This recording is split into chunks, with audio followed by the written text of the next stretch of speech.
Hi, welcome to IT. గత కొన్ని రోజులుగా సింగర్ కల్పనా గారి ఇష్యూ వైరల్ అవుతుంది. ఆమె ఆత్మహత్య చేసుకోవడానికి ప్రయత్నించారని కొందరు, డాక్టర్ ఇచ్చిన మెడిసిన్ ఓవర్ డోస్ అయ్యి ఇలా అయిందని కొందరు వాళ్ళ అభిప్రాయాలు చెప్తున్నారు. అయితే ఇక్కడ మంచి విషయం ఏంటంటే దేవుడి దయ వల్ల ఆమె ఇప్పుడు ఆరోగ్యంగా ఉన్నారు. ఆమె ఆరోగ్యం నుంచి కోలుకొని ఏం జరిగిందో ఆమె నోటితో చెప్తే కానీ అసలు నిజాలు తెలియవు. అయితే ఈ లోపల మనకు వినిపిస్తున్న సమాచారం రకరకాలుగా ఉంది. ఇప్పుడు వాటి మీద కొంత క్లారిటీ ఇవ్వడానికి శేఖర్ భాష మనతో ఉన్నారు. ఆయన్ని అడిగి కొన్ని విషయాలు తెలుసుకుందాం. శేఖర్ భాష గారు నమస్తే అండి. నమస్తే అండి. ఎలా ఉన్నారు? మన ఇండస్ట్రీలో గత కొన్ని రోజుల నుంచి చూసుకుంటే కల్పనా గారి ఇష్యూ రకరకాల కామెంట్స్ వినిపిస్తున్నాయి. జరిగిందైతే ఒక బ్యాడ్ జరిగింది. సరే, దేవుడి దయ వల్ల ఆమె ఆరోగ్యంగా బయట ఉన్నారు, అంతవరకు హ్యాపీ. కాకపోతే ఈ లోపల కొంతమంది ఆమె సూసైడ్ చేసుకోవడానికి ప్రయత్నించారని, కొంతమంది కాదని, ఇలా రకరకాలుగా చెప్తున్నారు. మీ దగ్గర ఉన్న ఇన్ఫర్మేషన్ ఏంటి? ఇన్ఫర్మేషన్ అందరికి దగ్గర ఉన్నదే బేసికలీ. అంటే నిద్ర మాత్రం వేసుకున్న మాట నిజం. ఆ వేసుకునేటప్పుడు ఆవిడ ఇంటెన్షన్ ఏంటి అనేది ఆవిడే కదా చెప్పాలి. సో ఆవిడ ఏదైనా రాసి పెట్టుంటే దాన్ని బట్టి మనం చెప్పగలం. ఆవిడ ఎక్కువ మాత్రలు వేసుకుంది. సో ఎక్కువ మాత్రలు వేసుకోవడానికి కారణం ఒకటి, ఆవిడ సూసైడ్ చేసుకోవాలనుకున్నారా, లేదు ఎక్కువసేపు నిద్రపోదాం అనుకున్నారా. అంటే అందరికీ ఉంటాయి ప్రాబ్లమ్స్ ఇవాళ రేపట్లో. సో ప్రాబ్లమ్స్ ఉన్నప్పుడు దానికి ఒంటరితనం కూడా యాడ్ అయింది అనుకోండి, అది డబల్ త్రిబుల్ లాగా అనిపిస్తుంది మనకి. సో అందరి లైఫ్లో యూత్లో ఉన్నప్పుడు మంచి కెరీర్ ఉంటుంది. తర్వాత రిటైర్ అయిపోయే స్టేజ్కి వచ్చిన తర్వాత ఫ్యామిలీ, పిల్లలు, మనవాళ్ళు, మనవరాళ్ళు, ఇదే కదా లైఫ్. ఈ మధ్యకాలంలో ఈ జాయింట్ ఫ్యామిలీస్ అవన్నీ మిస్ అయిపోయి మైక్రో ఫ్యామిలీస్ అయిపోయి, సరే ఇద్దరు మొగుడు పెళ్ళం, ఓ పిల్లలు లేకపోతే ఒకళ్ళు అనుకున్నారనుకోండి, అది కూడా ఒక స్టేజ్కి వచ్చిన తర్వాత 18 ఏళ్ళు 20 ఏళ్ళు వచ్చిన తర్వాత పిల్లలకి రెక్కలు వచ్చేస్తాయి, వాళ్ళు కూడా వెళ్ళిపోతారు. సో అప్పుడు పండు డాకులమి ఎండితిమి అన్నట్టుగా మొగుడు పెళ్ళమే కలిసి ఉండాలి. ఇక్కడ చూస్తే మనం ఆయనేమో తమిళనాడులో, కేరళలో, బిడ్డ ఏమో ఆయన చెన్నైలో, బిడ్డ పాప వచ్చేసి కేరళలో, ఈమె హైదరాబాద్. సో ఏమవుతుందంటే ఒక మనిషికి ఇలా కంప్లీట్ ఐసోలేషన్ అయిపోయి, ఒకవేళ అలా ఉన్నప్పుడు కాస్త బిజీ లైఫ్ అయినా ఉండాలి మనిషికి, ఏదో ఒక యావ. ఆవిడ కెరీర్లో పాటలు పాడుతూ అలా ముందుకెళ్తున్న టైంలో కూడా బాగానే ఉంటుంది. సరే ఎక్కడున్నారా, హాయ్ హలో బాగున్నారా. ఇప్పుడైతే కెరీర్లో కూడా కొంత స్లో పేస్ అయిపోతుందో అప్పుడు ఏంటి, నన్ను ఇండస్ట్రీ పట్టించుకోవట్లేదు, ఫ్యామిలీ కూడా దూరం అయిపోయారు అనే ఆ ఒంటరితనం మనం చూసాం. ఒక రంగనాథ్ గారు, ఒక ఉదయ్ కిరణ్, ఇలా చాలామంది ఆ ఒంటరితనం తట్టుకోలేక వెళ్ళిపోవాలనుకునే వాళ్ళు ఉంటారు. బాధ ఆవిడదే. దానికి కారణం అంటే బిజీ లైఫ్, ఎవరు బిజీ వాళ్ళది, ఎవరి లైఫ్ వాళ్ళని, దాన్ని కూడా తప్పు పట్టను. కానీ అంటే సారీ టు ఇంటరప్ట్ యూ, ఇప్పుడు ఇక్కడ నా క్వశ్చన్ కూడా అదే. సరే, కల్పనా గారి జీవితంలో సమస్యలు ఉన్నాయి, అది ఆమె వ్యక్తిగత జీవితం, మనం దాని మీద పెద్ద డిస్కషన్ కూడా చేయకూడదు, చేయాల్సిన అవసరం కూడా లేదు. కాబట్టి ఇక్కడ నా క్వశ్చన్ ఏంటంటే, ఆమె మామూలు సింగర్ కాదు, 3,000కు పైగా పాటలు పాడారు, 3,000 పైగా పాటలు పాడున్నారు. ఎస్పి బాలసుబ్రహ్మణ్యం లాంటి వారు అమ్మో నువ్వు రాక్షసివి, అసలు నేను తట్టుకోవడం చాలా కష్టమనే అలాంటి ఓ కామెంట్స్ చేస్తున్నారు. అలాంటి ఓ సింగరు ఒకవేళ అవకాశాలు రాకపోతే ఇండస్ట్రీ ఇలా వదిలేస్తుంటారు. అంటే ఆమెతో ఈ మధ్యకాలంలో ట్రావెల్ అయిన ఇండస్ట్రీ ప్రముఖులు ఎవరు లేరు. ఓ ఫంక్షన్ కానీ లేకుంటే ఓ ఈవెంట్ కానీ ఆమె కనిపించింది చాలా తక్కువైపోయింది. సో అది అర్థమవుతుందా మీకు? కరెక్ట్. అంటే మనం ఎంచుకునే దారి కూడా కొంచెం ముందు చూపుతోటి ఎంచుకోవడం అనేది ఇంపార్టెంట్. సింగర్స్కి లైక్ ఎస్పి బాలు గారు లాంటి వాళ్ళు చాలా రోజులే వేయలేరు, దాదాపు ఒక 3 దశాబ్దాలు వేయలేరు. బట్ అందరికీ అది సాధ్యం కాదు. చాలామంది సింగర్లు వస్తుంటారు, మహా అయితే ఒక 5 ఏళ్ళు 10 ఏళ్ళు, ఎంత మ్యాక్స్ 15 ఏళ్ళు, ఇంకా అంతకుమించి ఉండదు లైఫ్. అది ముందుగానే అందరూ తెలుసుకోవాలి. అందరూ ఒక ఘంటసాల అంటే ఎస్పి బాలు కాలేరు. బట్ ఏంటి తర్వాత, రిటైర్ అయిన తర్వాత ఏంటి, మనం ఇంకేం చేయాలి అనేది కూడా ఒక ప్లాన్ చేసుకోవాలి. మేబీ స్టూడెంట్స్ని పెట్టుకోవడం, వాళ్ళకి సంగీతం నేర్పించడం, వాళ్ళని తయారు చేయడం, అదే కదా. సో ఇప్పుడు మీరు చెప్పినట్టు ఆ 3,000 పాటలు ఆవిడ పాడిన మంగళగౌరికి, ఆ పాట ఫస్ట్ ఎన్నిసార్లు విన్నాను నాకు, కనీసం అది వచ్చిన టైంలో పిల్లలం. బట్ ఎంత వాయిస్లో ఆ బ్యూటీ కానీ అద్భుతం అన్నమాట. ఆవిడ అంటే అప్పుడు నాకు ఎవరు పాడారో ఏంటో కూడా తెలియదు చిన్నప్పుడు. కానీ ఒక మలయాళీ సింగరు తెలుగుని అంత అద్భుతంగా ఓన్ చేసుకొని పాడడం చాలా చాలా దాంట్లో లిరిక్లో మనం గమనించాల్సిన లైన్స్ కూడా మంగళ గౌరికి మనసున్న శివుడికి సరిసే వంచదులే మల్లెలు విసిరే మొగుడైనా మగసిరి హక్కులు చెల్లవులే. ఏదైనా మేము తల వంచం, ఎంత ఇది ఉన్నా కూడా మగాడికి మేము తల వంచం అన్నట్టుగానే ఉంటుంది. సో మేబీ కొన్ని వినబడుతున్నాయి లైక్ వాళ్ళ ఆయనకి ఈ కెరీర్ ఇష్టం లేదు అన్నప్పుడు కూడా ఇదే లైన్ వర్తిస్తుందేమో. ఎవరికి తల వంచేదేలే, తగ్గేదేలే. ఘర్షణలు ఉండొచ్చు, అభిప్రాయ భేదాలు ఉండొచ్చు, మాట్లాడుకొని సెటిల్ చేసుకోవచ్చు. కానీ ఇది ఎక్స్ట్రీమ్ సిచ్యువేషన్స్కి వెళ్ళడం అనేది కరెక్ట్ కాదు. మేబీ కొన్నిసార్లు అంటే స్టాటిస్టిక్స్ ఏం చెప్తుందంటే ఎక్కువ ఆత్మహత్య ప్రయత్నాలు ఆడవాళ్ళు చేస్తారట, ఎక్కువగా చనిపోయేది ఆత్మహత్య చేసుకొని మాత్రం మగవాళ్ళట. ఆత్మహత్యలు చేసుకొని చనిపోయిన మగవాళ్ళ సంఖ్య ఎక్కువ, ఆత్మహత్య ప్రయత్నాలు చేసిన ఆడవాళ్ళ సంఖ్య ఎక్కువ. కొన్నిసార్లు అంటే ఈ కేసులో అని చెప్పను, బట్ ఒకవేళ కనుక ఆత్మహత్య ప్రయత్నం చేసుకొని ఉంటే మాత్రం చాలామంది ఇట్స్ ఏ క్రై, నా బాధ ప్రపంచానికి లేకపోతే నా వాళ్ళు తెలుసుకోవాలి అనే ఒక అరుపు లాంటిది, ఒక స్టేట్మెంట్ లాగా. చాలాసార్లు అంత దూరం వెళ్ళరు, ఎక్కువ వేసుకోరు, కొంచెం తక్కువ వేసుకుంటారు, but they should know what is what అని మీరు ఒకటి గమనిస్తే ఆయన ఇమ్మీడియట్గా పోలీస్ స్టేషన్కి ఫోన్ చేసి అలర్ట్ చేశారు. అంటే ఆవిడ ఫోన్ ఎత్తట్లేదు, లేకపోతే ఆవిడ ఎక్కువ వేసుకున్నారనే విషయం ఆయనకి తెలిసిందో ఏదో అయి ఉంటుంది ఖచ్చితంగా. అలాగే ఆ అపార్ట్మెంట్లో ఉన్న వాళ్ళకి కూడా ఫోన్ చేశారంట, అక్కడ సెక్రటరీతో మాట్లాడారంట, వాళ్ళకి హెల్ప్ అడిగారంట. సో అంత జరగడానికి అంటే జనరల్లీ ఇంత బిజీ లైఫ్లో ఆవిడ 4-5 సార్లు ఫోన్ చేసి ఎత్తుండకపోవచ్చు. ఎత్తకపోతే సరే వాళ్ళకి వీళ్ళకి ఫోన్ చేసి ఏంటి ఎత్తట్లేదు అని కనుక్కోవడం అదొకటి అయి ఉండొచ్చు. బట్ ఒక డిస్కషన్ ఏదన్నా జరిగి లైక్ మాట అనుకొని అది పెద్దదై సరే ఇంకా నేను ఉండను వెళ్ళిపోతాను ఇలాంటి మాటలు ఏదైనా మాట్లాడితే అప్పుడు కూడా ఇంతకన్నా ఎక్కువ రియాక్షన్ ఉంటుంది. తర్వాత ఫోన్లు ఎత్తట్లేదు అని చెప్పేశారంటే ఇమీడియట్గా ఫోన్ చేస్తారు. సో రెండిట్లో ఏదర్ కేసు అవ్వచ్చు. కానీ మన దురదృష్టం ఏంటంటే ఇదే రివర్స్లో జరిగింది అనుకోండి. ఒక భర్త భార్య బాధ తట్టుకోలేక లేకపోతే ఏదయ్యి ఆయన ఆత్మహత్య ప్రయత్నం చేశాడు అనుకుందాం. ఏ భార్యనైనా తీసుకెళ్ళి పోలీసులు విచారిస్తారా? ఇమీడియట్గా జరగదు, చేయరు. అంటే ఈయనే పోలీస్ స్టేషన్కి ఫోన్ చేసి అలర్ట్ చేసి ఆవిడని సేవ్ చేసుకునే ప్రయత్నం చేసినా కూడా ఈయన పోలీసులు అదుపులోకి తీసుకొని విచారించే పరిస్థితి మగాడి దుస్థితి ఇక్కడ కూడా. అక్కడ ఎక్కడేం లేదు, మగాడికి పుట్టడమే ఇదనమాట. అది ఆడవాళ్ళని అయితే నిజంగా మగాడు ఆత్మహత్య చేసుకొని చచ్చిపోయినా కూడా ఆడవాళ్ళని తీసుకెళ్ళి ఇంట్రాగేట్ చేసేంత ధైర్యం కూడా చేయరు. Until unless there is a solid evidence ఏదో ఉంటుంది. ఇక్కడ ఏ ఎవిడెన్స్ లెక్కలేదు, నేను తీసుకెళ్ళి కూర్చోబెడతారు. మొన్న అయితే సినిమాలో చూసే 7 ఏళ్ల లోపట పెళ్ళని ఆత్మహత్య చేసుకుని చచ్చిపోతే మాత్రం ఫస్ట్ నేను తీసుకెళ్ళి లోపల కూర్చో, అక్యూజ్డ్ 1 నువ్వే అట, ఆవిడ ఆత్మహత్య చేసుకున్నా కూడా నువ్వే అట, మన ప్రమేయం ఉన్నా లేకపోతే అలా ఉంటాయి. సరే ఇవి పక్కన పెట్టేస్తే అసలు విషయం ఏంటంటే మనిషికి యావ అనేది చాలా ఇంపార్టెంట్. సంగీతం కావచ్చు, సంగీతం నిజంగా ఒక అద్భుతమైన సాధనం. బట్ అది సంగీతాన్ని ఎంజాయ్ చేయాలి తప్ప ప్రపంచం మనకి చప్పట్లు కొడుతుందా లేదా అనే విషయం పక్కన పెట్టేసి కేవలం సంగీతంలో ఉన్న మజా నువ్వు ఎప్పుడైతే పొందుతావో అది అనంతం. That it self is like divine అనమాట. అప్పుడు సెల్ఫ్ సాటిస్ఫాక్షన్ ఉంటుంది. అంతే. ఇప్పుడు ఒక సైంటిస్ట్ ఉన్నాడు అనుకోండి, ఆయనకి ఒంటరితనం అనేది ఉండదు. ఒక్కడే ఉన్నా కూడా ఏదో ఒక రీసెర్చ్ చేసుకుంటూ బతికేస్తుంటాడు, చాలా బిజీగా ఉంటాడు. ఆయన ఒక్కడే ఉన్నా కూడా ఏదేదో చేసేస్తుంటాడు కదా.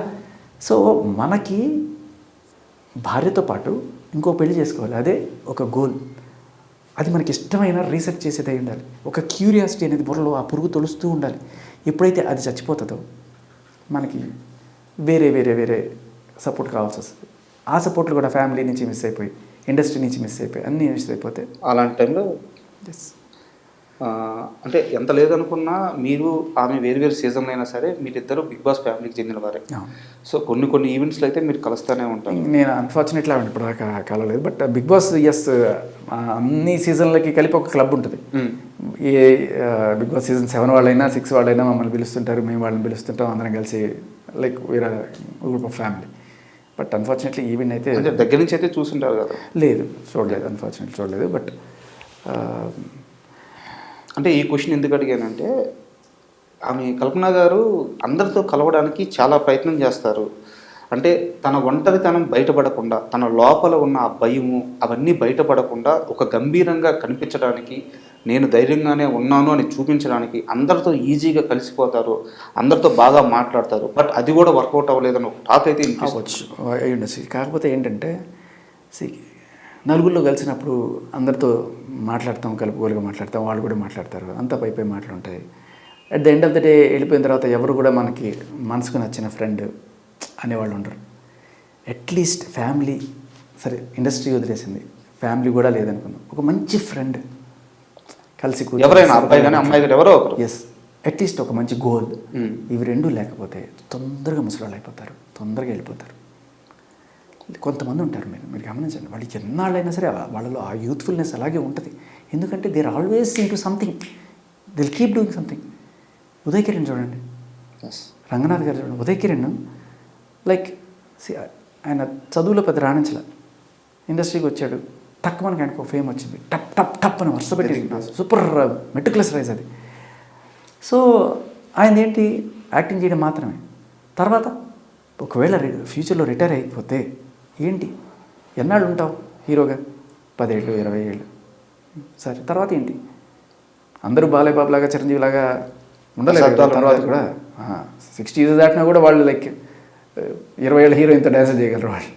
అందరికీ అలా ఉండదు. బట్ రియాలిటీలో కొంత మనం ఆలోచించాలి. ఆ బ్యాకప్ ప్లాన్ అనేది కూడా ఇప్పుడైతే ఇప్పుడు ఉదయ్ కిరణ్కి అయితే చాలా ఎర్లీగానే జరిగిపోయింది పాపం తన లైఫ్లో. పాయింట్ ఏంటంటే కెరీర్ బాగున్నప్పుడు అందరూ నీ చుట్టూ ఉంటారు, ఉదయ్ కిరణ్ ఉదయ్ కిరణ్ ఉదయ్ కిరణ్. బట్ ఒక్కసారి కెరీర్లో నువ్వు దెబ్బలు తిని నువ్వు ఫ్లాపుల్లో ఉన్నప్పుడు పెళ్ళం కూడా పట్టించుకోకపోతే. ఉదయ్ కిరణ్ ప్రస్తావన తెచ్చారు కాబట్టి అడుగుతున్నాను. అంటే ఉదయ్ కిరణ్ చనిపోయినప్పుడు ఆ రోజు ఏం జరిగిందో మీకు కంప్లీట్గా తెలుసు, మీరు అక్కడే ఉన్నారు. అయితే ఆ రోజు కానీ ఉదయ్ కిరణ్ పక్కన ఎవరైనా ఒక్కరుండుంటే, ఖచ్చితంగా ఆ క్షణం తప్పించుంటే.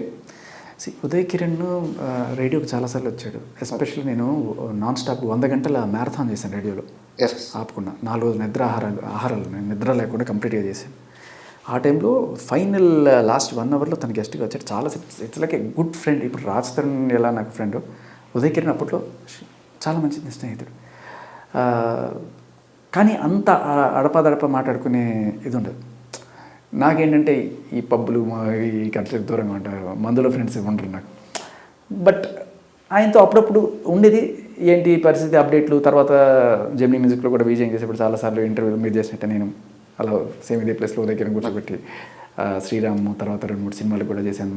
తర్వాత తమిళ్లోకి వెళ్ళాడు ఆయన, అదృష్టం ప్రేక్షకులు కూడా. బట్ ఏం చేసినా కూడా దానికి ఒక బ్యాడ్ టైం అనేది ఉంటుంది. బ్యాడ్ టైం దాటి గుడ్ టైం వస్తుంది. ఆ టైంలో ఒక మంచి స్నేహితుడు ఖచ్చితంగా ఉండుంటే మీరు చెప్పినట్టు ఆయన బతికేసి ఉండేవాడు. ఒక్కరోజు ఆ రాత్రి ఒక గంట ఆ చెడు నిర్ణయం తీసుకునేటప్పటికి.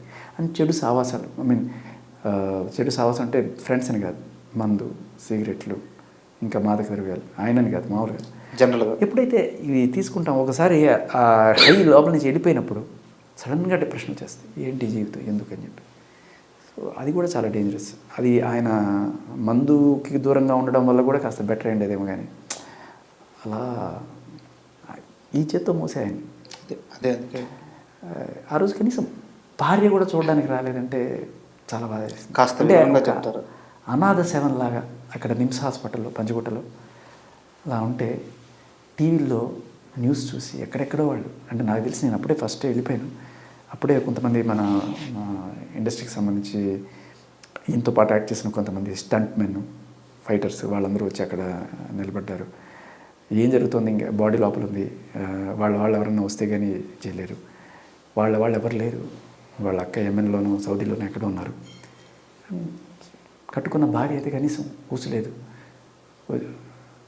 ఇంకా తర్వాత టీవీలో ఎక్కడ పట్టినా ఆయన న్యూస్ వేయడం, నీ స్నేహం ఇక రాదు అని. ఏం కానీ అది కూడా హాస్పిటల్ సీన్ వేస్తే ఇంకా నిజంగానే జనాల్లో కట్టలు తెంచుకుంది. పరిగెత్తుకొని వచ్చారు, 100 మంది వచ్చారు. నిమ్స్ హాస్పిటల్ మొత్తం నిండిపోయింది. అక్కడ తర్వాత సరే అక్కడ ఉన్న ఆడవాళ్ళు వచ్చారబ్బా, 50 ఏళ్ళు 60 ఏళ్ళ వాళ్ళు వచ్చారు. తుమ్మెత్తి పోసారు. ఏం పెళ్ళాం, కనీసం మొగుడు చచ్చిపోతే ఆఖరి చూపు కూడా రాని పెళ్ళాం. ఇదని తీసుకున్నారు. సరే తర్వాత హెచ్ఓడి మా ఫ్రెండ్ వాళ్ళ ఫాదర్. సో ఇంక తర్వాత నేను హాస్పిటల్ మాట్లాడి నేనే సంతకం పెట్టి తీసుకుని అవునా? ఆ తర్వాత ఎప్పుడో వచ్చారు వాళ్ళు. అప్పటికి ఇంకా ఎస్ఆర్ నగర్ దాటిన తర్వాత ఒక శ్మశానం అవును, పంజాబ్ గుట్ట అక్కడికి తీసుకెళ్ళారు. అక్కడికి తీసుకెళ్ళి చేశాను. ఇంకా నా వల్ల కాల అక్కడికి దింపేసి అంత అంటే అంటే అప్పుడు కూడా ఫ్రెండ్కి ఒక కడసారి వీడుకోలు అని చెప్పుకొని అలా చేసాం. కానీ మా వల్ల కాల అక్కడ దూరంగానే ఉండిపోయా.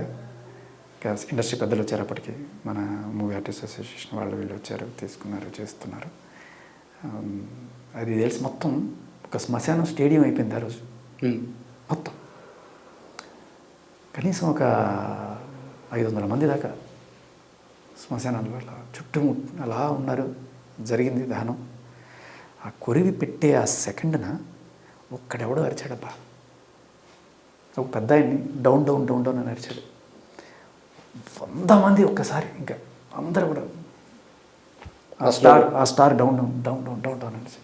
ఆయన తప్పు ఉండకపోవచ్చు, కానీ అప్పుడు జనాలకు ఏమనిపిస్తుంది అంటే హీట్ అది ఆయనకి సినిమాలు రాకపోవడానికి ఈయన ఒకటి సక్సెస్కి అయినా ఒకటి ఫెయిల్యూర్కైనా నువ్వే కారణం. కానీ ఫెయిల్యూర్లో ఉన్నప్పుడు అంటి పెట్టుకొని ఉండాలి, భార్య అయినా లేకపోతే ఫ్రెండ్స్ అయినా. బట్ అది అట్లా జరిగింది. బట్ నాకేమనిపించిందంటే తర్వాత అటువంటి సిచ్యువేషన్ ఎవరికి రాకూడదు. ఇప్పుడు రాస్తానికి ఇటువంటి అంటే లైఫ్లో ఇటువంటి దెబ్బ పడి రేపు ఫ్యూచర్లో ఏదన్నా అయితే మళ్ళీ మనం క్షమించుకోలేము. అంటే తర్వాత ఉండుంటే బాగుండేది అనుకోవడం కంటే అది ఇప్పుడు ఉండడం బెటర్ అంటారు. నేను అనేది అది.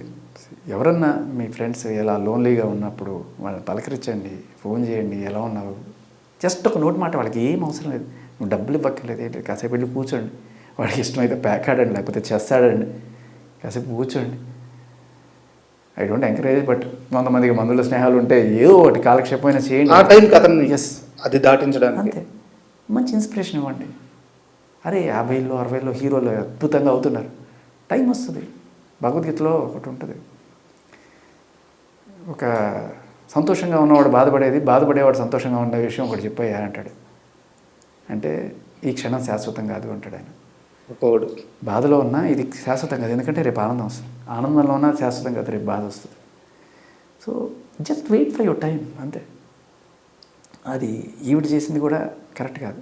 ఇవాళ ఆవిడకి ఏదో కెరీర్లో కొంచెం డౌన్ ఫేజ్ ఏదో వచ్చింది అన్నంత మాత్రాన ఎప్పటికీ అలా ఉంటుందనేం కాదు కదా. ఇప్పుడు కీరవాణి గారు ఆయన ఆ ఏజ్లో బాహుబలి అందించారు మనకి, ఆస్కార్ తర్వాత. సో అద్భుతాలు చేస్తున్నారు. వయసుకి సంబంధం లేదు. మనం ఎలా ఉండాలంటే మద్యపానం తీసుకోకూడదు, కానీ జ్యూస్లా కాకుండా వైన్లా ఉండాలి.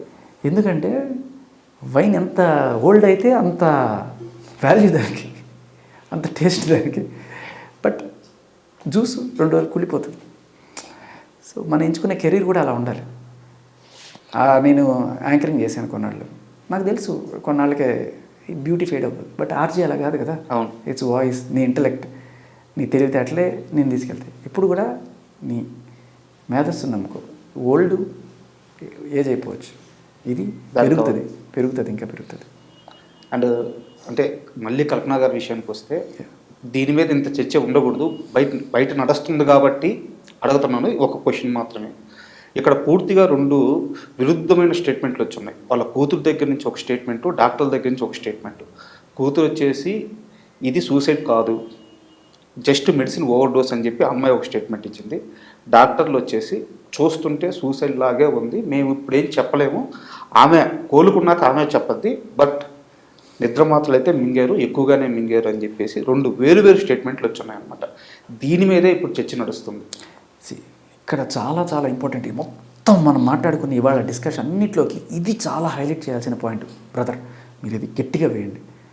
ఎవడిస్తున్నాడు ఈ నిద్ర మాత్రలు? ఏ మందులు షాపోడు ఇస్తున్నాడు?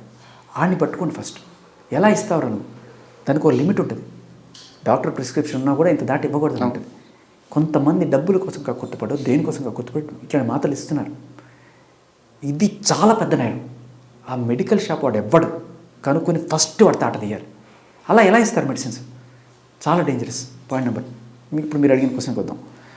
ఆవిడ నిద్ర మాత్రలు వేసుకున్నా సరే, ఓవర్ డోస్ అయింది. బట్ కూతురు ఇచ్చిన స్టేట్మెంట్లో ఫ్యామిలీని రక్షించుకోవాలి అనే ఒక తపన. అంటే సూసైడ్ చేసుకుంది అంటే ఎందుకు చేసుకుంది? వాళ్ళ నాన్న వల్ల, లేకపోతే ఇంకోటో, ఏదైనా సరే పెంచి తండ్రి అయినా కానీ అది ఉండవద్దు. ఫ్యామిలీగా ఉండాలి, పరువుగా ఉండాలి. అది ఏం సొసైటీ కాదని చెప్పుకోవడంలో ఆవిడ ఫ్యామిలీ పట్ల ఆవిడ విధేయత కనబడుతుంది, ఇది కనబడుతుంది. అట్ ద సేమ్ టైం ఆవిడకి ఒక క్షణికావేశంలో ఏదైనా చేసి ఉండొచ్చు, అది కూడా ఆవిడ రియలైజ్ అయ్యి ఉండొచ్చు.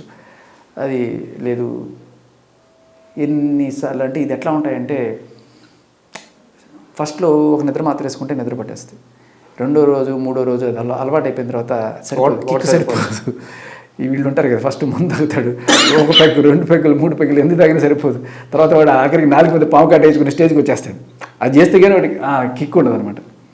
అలా పోలీస్ దెబ్బలు ఫస్ట్ 4-5 సార్లు కుట్టారనుకో అలవాటు అయిపోతుంది వాడికి, ఇంకా గట్టికి కొడితేనే వాడికి తెలుస్తుంది. ఇది కూడా అంతే, నిద్ర మాత్రలకి అలవాటు పడితే ఆ డోస్ సరిపోదు, ఇంకా ఎక్కువ వేసుకుంటేనే నిద్ర పడుతుంది అనే కాన్షియస్లో కూడా వెళ్ళిపోతారు. ఈ సరిపోట్ల రాట్లా. ఇంకోటి ఏంటంటే ఆలోచనలు ఎక్కువైపోతే ఎన్ని నిద్ర మాత్రం వేసుకుని కూడా పట్టదు. ఆ స్టేజ్లో ఉన్నా కూడా ఇంకా తీరిన మన నిద్ర పట్టట్లేదు, ఇంకా అనే స్టేజ్లో కూడా ఉంటారు. సో దీని మీద అయితే దృష్టి పెట్టాలి ఖచ్చితంగా. నిద్ర మాత్రలు వాళ్ళకి నిద్ర రాకపోయినా పర్లేదు, అలా గొడ్ల గోపలా అట్లా ఉన్నా పర్లేదు, కానీ నిద్ర మాత్రలు మోతాదుకి మించి ఏ మెడికల్ షాప్ వాడు ఇవ్వకూడదు అనేది అసలు సిసరైన డిస్కషన్ పాయింట్. అది కల్పన గారి గురించి మాట్లాడిన ప్రతిసారి రావాలి, వీళ్ళని చెక్లో పెట్టాలి, మరోసారి ఇది రిపీట్ కాకుండా ఉండాలి అంతే. అండ్ ఇంకోటి, ఇందాక మనం మాట్లాడుకున్నప్పుడైతే ఒక మనిషికి తను ఒంటరిగా ఉన్నప్పుడు ఒక తోడు కావాలని మనం మాట్లాడుకున్నాం. అదేవిధంగా ఒక మనిషి కష్టంలో ఉన్నప్పుడు కూడా ఒక తోడు కావాలి. కరెక్ట్. ఇందాక మీరు ప్రస్తావించినట్టు రాజ్ తరుణ్ గారి విషయం, ఆయన కెరీర్ పీక్స్లో ఉండి వరుసగా సినిమాలు చేస్తూ ఉన్నారు. అలాంటి సమయంలో లావణ్య బయటకు వచ్చి కొన్ని స్టేట్మెంట్లు ఇవ్వడం, ఆయన బ్యాడ్ అవ్వడం, అది కంటిన్యూ జరిగిపోయింది. ఆ రోజు ఇండస్ట్రీలో రాజ్ తరుణ్ పక్కన నిలబడి తన వాయిస్ వినిపించడానికి ఎవరూ ముందుకు రాలేదు, మీరు మాత్రమే ముందుకు వచ్చారు. మీరు సీన్లోకి ఎంటర్ అయ్యేటప్పటికి రాజ్ తరుణ్ మానసిక స్థితి ఎలా ఉంది? బయటికి రాడు, బయటికి వచ్చి కెమెరాని ఫేస్ చేసి మాట్లాడాలి అంటే మన వాళ్ళు తను తెలుసు. మీకు తెలిసిందే కదా, మన యూట్యూబ్ వాళ్ళు ఎలా ఉంటారు, అశ్వత్థామ తక్కుజరహ అన్నట్టు. ఏం లేకపోయినా కూడా అక్కడ ఏదో సిల్వల్ పళ్ళు, అక్కడ యాంకర్ చెప్పేది ఒకటి, వీళ్ళు వేసేది ఒకటి ఉంటుంది. దానికి తోడు ఇంకా ఈ ఫెమినిస్టులు లేకపోతే కార్యకర్తలు, ఇంకా పెద్దవాళ్ళు, వాళ్ళు వీళ్ళు వచ్చి వాడు ఒక దూడు, వాడు అది, వాడు కామందుడు, వాడు నీచుడు, వాళ్ళు వాడుకున్నాడు, వీళ్ళు వాడుకున్నాడు. ఏమీ లేకపోయినా మనిషిని అంత నిజానికి నేను లోపలికి వెళ్ళి తెలుసుకున్నాక such gem of a man. భరించాడు మనిషి. ఎన్ని అసలు ఆ బూతులు, ఆ కొట్టడాలు, తలపగలు కొట్టడాలు, అవార్డులన్నీ పగిలిపోయినా రాజధానికి వచ్చినవి. వేసి దంతాలనే పగల కొడితే అవి కూడా ఎలా భరించాడు మనిషి. ఒక మనిషి అంత భరిస్తాడని, ఇప్పుడు కేసులు అవుతాయనో, ఆడాలని కొడితే ఇంకోటి అవుతుందనో భయంతో ఉండడం వేరు. బట్ అంత స్పర్ధం మనల్ని కొడితే మనం ఎట్లా ఊరుకుంటాం? అవును, అది కూడా చేయడు మనిషి, అలా ఉంటాడు. మీరు గమనిస్తే ఆ కెమెరా వచ్చి మాట్లాడినప్పుడు కూడా మనిషిలో ఒక వణుకు. అవును, అది దానికి అంటే కాన్ఫిడెన్స్గా ఉన్నప్పుడు వచ్చే మాట వేరు. మనల్ని అందరూ కూడా ఒక దొంగలాగా చూస్తున్నారు ప్రపంచం అనుకునేటప్పుడు వచ్చే ఇది వేరు. ఆ రోజు ప్రసాద్ ల్యాబ్లో ప్రెస్ మీట్కి వచ్చారు పంచగట్టుకొని. ఆ రోజు రాజ్ తరుణ్ని చాలా సంవత్సరాల నుంచి చూస్తున్నాం. ఆయన చేయి కానీ, ఆ నోరు వనకడం కానీ, గొంతు వనకడం కానీ ఎప్పుడు లేదు. అది చాలా భయంకరంగా సఫర్ అవుతున్న సిచ్యువేషన్ అది. సో ఆ రోజు మీరు అండగా నిలబడ్డారు. అదే రోజు ప్రసాద్ ల్యాబ్లో మీరు కింద ఉంటే ఆయనే స్వయంగా మిమ్మల్ని స్టేజ్ మీదకి పిలిచి నా బ్రదర్ అని చెప్పి అందరికీ అఫీషియల్గా పరిచయం చేశారు. ఇప్పుడు ఎలా ఉంది మీ రిలేషన్? అదే చెప్తున్నా కదా, అప్పుడప్పుడు ఫోన్ చేస్తాను, ఎలా ఉన్నాడు ఏంటి కనుక్కొని ఉంటాను. సో లైక్ ఒక 2-3 సార్లు కలవడం కూడా జరిగింది రాజధాని. బట్ అలానే చనువు ఇచ్చారు కదా అని మనం వెళ్ళి ప్రతిరోజు అక్కడ కూర్చొని వేయదు. నా పోరాటం నాదే. బట్ నా పోరాటం ఏంటంటే మగవాళ్ళకి ఇటువంటి దుస్థితి. ఇప్పుడు అమ్మాయి వెళ్ళి కేసు పెట్టగలిగింది ఏ ఆధారాలు లేకుండా, ఏమీ లేకుండా, వీడు నా మొగుడు నన్ను మోసం చేశాడు అని చెప్పి. అదే ఒక మగాడికి ఈవిడ ఇంత చితక్కొట్టి, తల మీద పగలగొట్టి, ఇన్ని బూతులు తిడుతుంటే వెళ్ళి కేసు పెట్టగలవను? అంత దుస్థితిలో ఉన్నాం మనం. మనకంటూ చట్టాలు లేవా అని చెప్పి, అంటే పోలీస్ సిస్టమ్ కూడా మగడిని ట్రీట్ చేసే విధానం మారాలి. అండ్ అలాగే కొన్ని చట్టాలు మార్చుకోవాలి అనే పోరాటంలో పోతున్నప్పుడు రాజ్ తరుణ్ కావచ్చు, హర్షసాయి కావచ్చు, జానీ మాస్టర్ కావచ్చు, గరికపాటి గారు కావచ్చు, మిస్టర్ టీ కావచ్చు, ఇలా అందరూ ఒకళ్ళ తర్వాత ఒకళ్ళు వాళ్ళ గురించి మాట్లాడడం అనేది ఇది ఒక ఉద్యమంలో భాగంగా చేస్తున్నాను నేను. అంతేగాని రాజ్ తరుణ్ పిలిస్తేనో, మస్తాన్ సాయి పిలిస్తేనో, లేకపోతే నిన్న రోజుకొక కథ చెప్తా ఉంటుంది ఇవిడ, మొన్నటిదాకా రాస్తాను పిలిస్తే వచ్చాడంట, ఇవాళ మస్తాన్ సాయి పిలిస్తే నా next question అదే. వచ్చాడంట, ఇప్పుడు చింటూ పిలిస్తే వచ్చాడంట. అంటే ఇక్కడ కాస్త డీటెయిల్గా రాస్తాను ఇదే క్వశ్చన్. ఫస్ట్ రాజు తరపున మీరు నిలబడ్డప్పుడు మిమ్మల్ని రాజు పంపించారు అట. అంతే. తర్వాత లేదు రాజు మంచోడు, ఆయనకి కాళ్ళ మీద పడి క్షమాపణ చెప్పాలి, కానీ శేఖర్ భాష మాత్రం చెడ్డోడే, ఆయన్ని మస్తాన్ సాయి పంపించారనేది. తాజాగా నిన్న లేదు చింటూ పంపించారు అంటున్నారు. ఇప్పుడు మస్తాన్ సాయి కూడా మంచిగా అయిపోతాడు 2 రోజుల్లో, అంతేనా? తర్వాత చింటూ చెడ్డవాడు ఉంటాడు. బట్ పాయింట్ ఏంటంటే కొంచెం మానసిక స్థితి బాగాలేదేమో ఎప్పుడు. అంటే ఇప్పుడు ఆవిడ అగనెస్ట్గా ఎవరున్నారు? మస్తాన్ సాయి. వీళ్ళు ఏం చేస్తారు? ఏవో సాక్ష్యాలు ఏవో పంపిస్తారు, రాస్తారు. శ్రేయోభిలాషులైనా, ఈయన శ్రేయోభిలాషులైనా, లేకపోతే ఎవరైనా సరే మనకి పంపిస్తారు. పంపించినప్పుడు నేనేం చేయాలి? నాకెందుకు ఈ పెంట అని చెప్పి నేను కాముగా కూర్చోవాలా? లేదు నిజాలు ఏమన్నా ఉంటే బయట పెట్టాలా? సో ఇలా బయట పెడితే, నిజాలు బయట పెడితే ఏంటి? నన్ను వాడు పంపించినట్టు. వాడు ఖచ్చితంగా వాడు పంపించాడు, డౌటే లేదు. మస్తాన్ సాయి చాలా ఎవిడెన్స్లు పంపించాడు, అలాగే చింటూ కూడా కొన్ని ఎవిడెన్స్లు పంపించాడు. మీరు ఆ మంచం కోళ్ళు వినే ఉంటారు కదా. సో ఇలా వాళ్ళు పంపించినంత మాత్రాన వాళ్ళు ఏదో ఉసుగొలుపుతున్నట్టు కాదు కదా. ఎందుకంటే ఆవిడికి అగెనెస్ట్గా మీరు మాట్లాడినా మిమ్మల్ని కూడా మస్తాన్ సాయో చింటూ పంపించాడంట. ఎవరు మాట్లాడితే వాళ్ళు ఎగరెస్ట్ పార్టీ వాళ్ళు పంపించారు. ఇది ఒక ఏమంటారంటే సైకలాజికల్ డిసార్డర్ తప్ప ఇంకేం ఉండదు. ఇప్పుడు ఆవిడ చెప్పేదే వినాలి. ఇప్పుడు ఆవిడ సాక్ష్యాలు ఏవో ఉంది, ఆవిడ బయట పెట్టుకొని చూపిస్తుంది, అయ్యా నన్ను ఇట్లా చేశారు అవతల వాళ్ళు కూడా ఉంటాయి కదా, వాళ్ళు కూడా చెప్పుకునే అవకాశం ఉంటుంది కదా.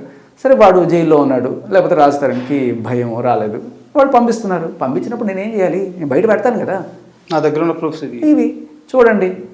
నీ ప్రూఫ్లు నీకు చూపించే రైట్ నీకు ఎలా ఉంటుందో, వాళ్ళ ప్రూఫ్లు వాళ్ళు చూపించుకునే రైట్ అలా ఉంటుంది. దానికి నేను చూపించానా, లేకపోతే రాజా చూపించాడా, లేకపోతే ఇంకొకరు చూపించారా? నాకు కాకపోతే ఇంకోటికి పంపిస్తాడు, అంతే కదా. ఏముంది దాంట్లో?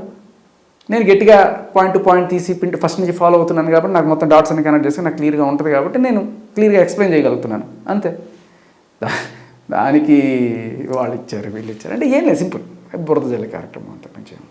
అంటే ఏదో రకంగా నోరు మూసేసి నా పబ్బం గడుపుకోవాలి. ఇది అవుట్ ఆఫ్ టాపిక్. అదే చెప్పబోతున్నాను. రీసెంట్గా జరిగింది కాబట్టి ప్రస్తావించాల్సి వచ్చింది. ఇవన్నీ పక్కన పెడితే కల్పన గారి విషయం ఎలాగో మనకు మెయిన్ పాయింట్, ఇవి ఇంక మిగతాయన్నీ మనకి అవన్నీ పక్కన పెడితే మీ కెరీర్ ఎలా ఉంది ఇప్పుడు? What is your next plans? నా కెరీర్ పిల్లలు హ్యాపీగా ఉంది, ఫ్యామిలీతో బాగానే ఉన్నాము. And career of course big బాస్కి వెళ్ళిన తర్వాత సినిమా ఆఫర్లు కూడా వస్తున్నాయి. నేను ఆల్రెడీ రేడియో చేసుకునేది. అంటే ఈ క్వశ్చన్ అడగడానికి కారణం ఉంది. శేఖర్ భాష కెమెరా వెనకాల ఉన్నంత కాలం చాలా కష్టపడి అసలు ఏమీ సంపాదించుకోలేదు. కెమెరా ముందుకు వచ్చిన తర్వాత లక్షల్లో వెనకేసుకున్నాను. అయ్యో బాబు, అంటే మీ దాకా వచ్చింది? లేదు సార్, ఇప్పుడు ఈ క్వశ్చన్ రాలేదు. పాయింట్ ఏంటంటే బిగ్ బాస్లో కూడా పెద్ద నేను సంపాదించింది ఏం లేదు. ఏదో 2 వారాలకి తర్వాత కామెంటరీ ఇవన్నీ వస్తున్నాయి. ఇప్పుడు కొంచెం వస్తున్నాయి. లక్షలే, నాకైతే లక్షల్లో నా సంపాదనే, నా జీతమే లక్షల్లో ఉంటుంది. ఓకే, నా బిగ్ ఎఫ్ఎంలో జీతమే లక్షల్లో ఉంటుంది. దానికి మళ్ళీ బయట నుంచి లక్షలు రావాల్సిన అవసరం లేదు. అండ్ మీరు అంటున్నట్టు కెమెరా ముందుకు రాకముందు అనుకుంటున్నారేమో, నేను big FM and Gemini music 2 ప్యారలల్గా 15 ఏళ్ళు చేశాను. 2007 నుంచి అంటే ఆర్జేయింగ్ అయితే కంటిన్యూ చేస్తున్నాను. జెమినీ మ్యూజిక్ కూడా అంతకన్నా ముందే, నేను ఆర్జే కాకముందే డీజే. అప్పటి నుంచి 2 పడవల్లో పొద్దున్నది రాత్రి ఇది చేసుకుంటూ వస్తూనే ఉన్నా. రీసెంట్గా ఒక 3 ఏళ్ల క్రితమే నేను టీవీకి బ్రేక్ ఇచ్చి ఇటు వచ్చాను. 3 ఏళ్ళు కాదండి, ఒక 5 ఏళ్ళు పైన. 2019 ఆ టైంలో బ్రేక్. ఇంకా అదే హాయ్ హలో ఏం చేస్తున్నారో తిన్నారా, సో తర్వాత బయటకు వచ్చేసాను. And I know at some point of the time anchoring అనేది మసకబారుతుంది, బట్ ఆర్జేయింగ్ అనేది పైకి ఎక్కుతుంది. ఇది వైన్, అది జ్యూస్, అంతే. బట్ కెరీర్లో ప్రాబ్లం ఏం లేదండి. So I'm happy. వస్తాయి. మనకేంటంటే ఒక ఉద్యమంలాగా చేస్తున్నప్పుడు ఇటువంటి ఏదైనా సరే ఇంటర్వ్యూస్ కానీ వీటికి నేను ఎప్పుడు డబ్బులు తీసుకోవడం కదండి. లేదు నేను ఎంటర్టైన్మెంట్గా నేను ఏదైనా ఈవెంట్స్ చేసినప్పుడు, లేకపోతే బిగ్ బాస్ సంబంధించిన అలాంటి ఈవెంట్స్, కామెంటరీయో వాటిలో సంపాదించుకుంటాను నేను. I only earn with entertainment. Okay, సరదాగా జోకులు వేసి వాటిల్లో లేదా స్టాండప్ కామెడీలో ఇలాంటివి చేసి దాంట్లో నేను సంపాదించుకుంటాను తప్ప దీంట్లో నాకు వద్దు. పెట్రోల్ ఖర్చు కూడా నాదే ఇంటర్వ్యూలకి, అంతే చెప్తున్నాను. అండ్ ఇప్పుడు మళ్ళీ కల్పన గారి విషయాన్ని లీడ్గా చూసుకున్నట్టయితే ఇండస్ట్రీలో ఇలా సఫర్ అవుతున్న వాళ్ళు చాలామంది ఉన్నారు, ఇప్పటికీ ఉన్నారు. అవకాశాలు తగ్గిపోయి ఒకప్పుడున్న ఫేమ్ ఇప్పుడు లేక చాలామంది సఫర్ అవుతున్నారు. వాళ్ళ థాట్స్ పంచుకోవడానికి కానీ వాళ్ళకి టైం కేటాయించడానికి కానీ ఇండస్ట్రీ తరపున ఒక ప్లాట్ఫామ్ ఏదైనా ఉంటే. అద్భుతమైన మాట చెప్పారు భయ్య, నిజంగా ఇది ఉండాలి ఖచ్చితంగా. మూవీ ఆర్టిస్ట్ అసోసియేషన్ వాళ్ళు కానీ ఏదైనా ఒక చొరవ తీసుకొని ఇటువంటి వాళ్ళని ఐడెంటిఫై చేసి ఏకాకిలు అయిపోతున్నారు వీళ్ళు, వీళ్ళని మనం కాపాడుకోవాలి. వీళ్ళకి మన డబ్బులు ఏమి ఇవ్వకపోతే ఒక చిన్న ప్లాట్ఫామ్ వాళ్ళని కూర్చోబెట్టి పెద్దల్లాగా జడ్జీలు కాకపోయినా లేకపోతే వాటికి వీటికి పిలిచి వాళ్ళందరినీ వాళ్ళు ఒక కల్పిస్తే that it self is a great thing. Just weekend meetings పెట్టినా చాలు. అయ్యా వాళ్ళే కదా, మీరు కూడా పెట్టండి ఇంటర్వ్యూలకి, పోయేదేముంది.